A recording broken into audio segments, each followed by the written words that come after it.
When it comes to war games, they're usually generic pieces of boredom, or ones that are so action-packed that it makes you wonder if it's a war game or an action movie.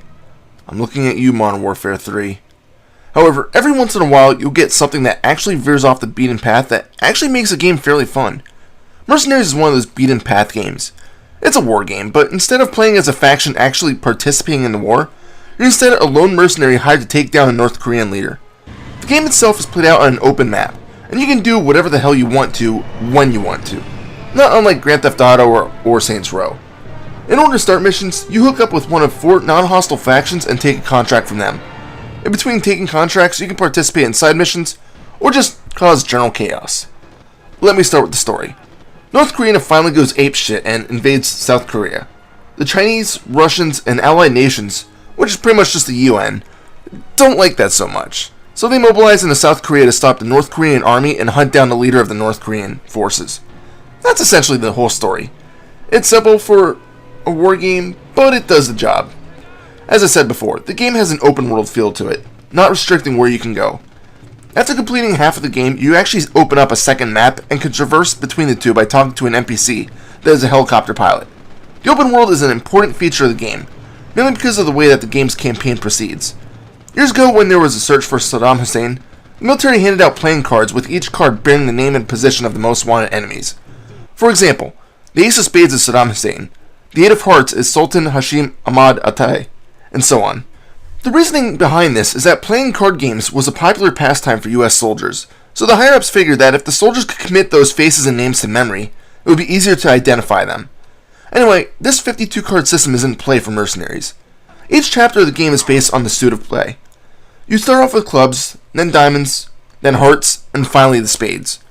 In order to capture a jack, queen, king, or ace, you need to complete various missions first to gain the faction's trust. As you capture or kill enemy high-value targets, or HVTs, you'll gain intel on the ace's location. Once the jack, queen, and king are taken care of and you have enough intel, you can tackle the ace's location. But this will eliminate the opportunity to capture any of the lower suits. For example, if you capture the ace, you can no longer go after the 2 through 10 of the current suit. So where are the 2 through 10s? They are hiding within the map. When not on a mission, you can explore the map to find various collectibles or HVTs. At times, you'll get hints on where the lower suits are located. You can tackle them at any time, but these are completely optional. The cache is nice though. Once you figure out where HVT is located, their location is permanently displayed on the map until they are captured or killed. I should talk about how to capture these HVTs. They're normally accompanied by plenty of soldiers, but if you can separate the HVTs or just kill all the squads, you can take care of the HVT. You have 2 options to collect the bounty. The first one is to stun the enemy and then tie them up. You then need to call in a helicopter to extract the enemy. The catch to this is that you need to make sure that the area is clear, because if there's any sort of anti-aircraft weaponry in the area, you're paying for that chopper. The other option is to just flat out kill the bounty and take a picture of the body. This is much simpler, but it comes at a small price.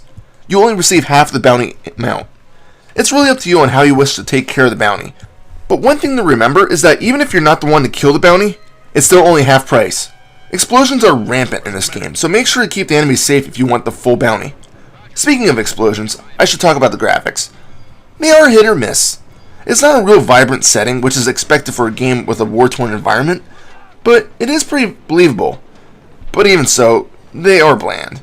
However, that's forgivable when you take in the special effects. Explosions spit out fire and a ton of dust. Speaking of explosions, there are a ton of destructible objects. Want to destroy a building? Go for it. C4 a Jeep? Sure. Throw a cruise missile at a sports car? Why not? It's all up to you. Granted, destroying North Korean vehicles gets you a bit of extra cash when destroying them, but you don't need to restrict yourself if you don't want to. However, there is a catch. Destroying and killing anything other than North Koreans hurts your rating with the other factions. Everyone starts out neutral, but if they ever reach hostile status, they'll just attack you on sight. The only ways to restore your rating with the factions are to assist them by killing their enemies while they watch you, well, avoiding them of course, or just go to their base of operations and bribe them with cold hard cash.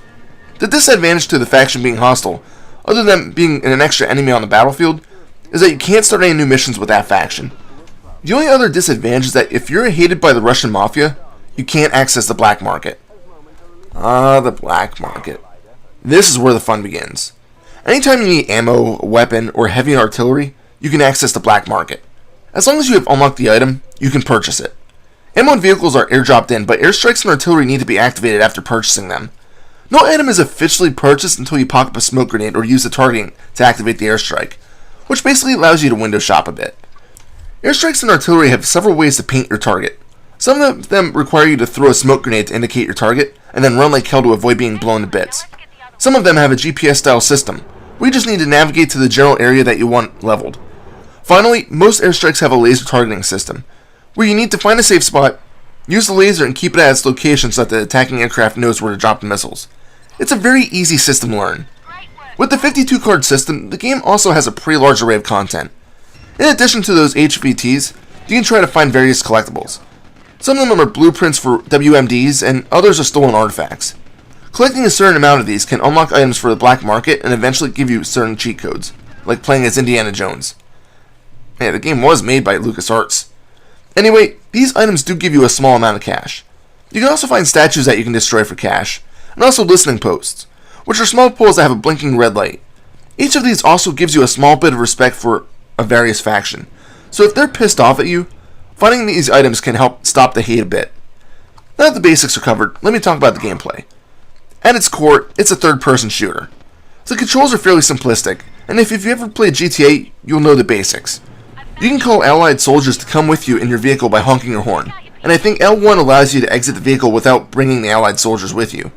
In addition, driving vehicles gives you the disguise of various factions.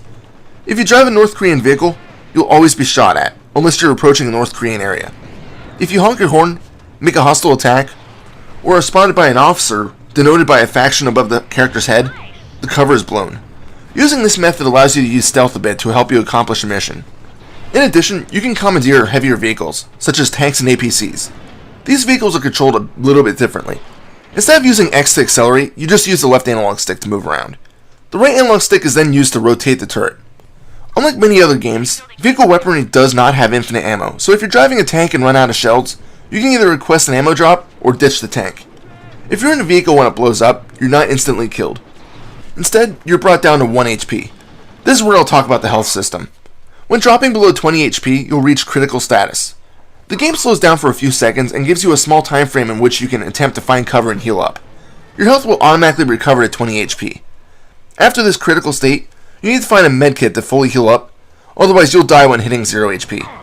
It's a great system when you're being attacked by various tanks, as it means you won't necessarily be killed by one shell. Granted, if you get blasted once, hit critical state, and then get blasted again, it's probably over. When dying, you'll be medevaced to the map's MASH, pay a small fee, and then be able to start again. Oh, and the option to medevac is available at any time, so if you ever get stuck in the environment after a crash, or just get completely lost and don't want to try walking or driving out, you can pause the game and choose to medevac out. One thing about the game is that it starts to get incredibly challenging fairly quickly. I've gone to the Ace of Spades contract years ago, but it's so freaking hard that I was never able to complete it. During the playthrough for this review, I couldn't even pass the Ace of Diamonds contract. It requires you to steal tanks and APCs to bypass areas of extreme radiation. You need to destroy a gigantic artillery cannon firing radioactive shells, and after doing so, going after the ace. It's always here that I died. After this mission, you unlock the next map. It's so freaking hard. And that's not to say it's not a fun game, it's just a difficult one. Check Mercenaries out if you like open world games. Sure, it may not be as colorful as Grand Theft Auto, and the driving is a little bit stiffer, but it's still an amazing game, if only for the fact that you can blow up anything you want. I mean, come on. Where else can you do stuff like this?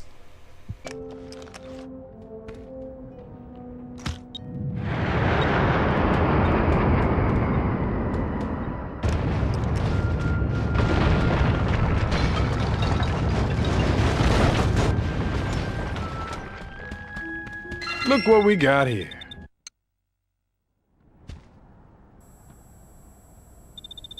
Roger, target received. Bombs free.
Final score?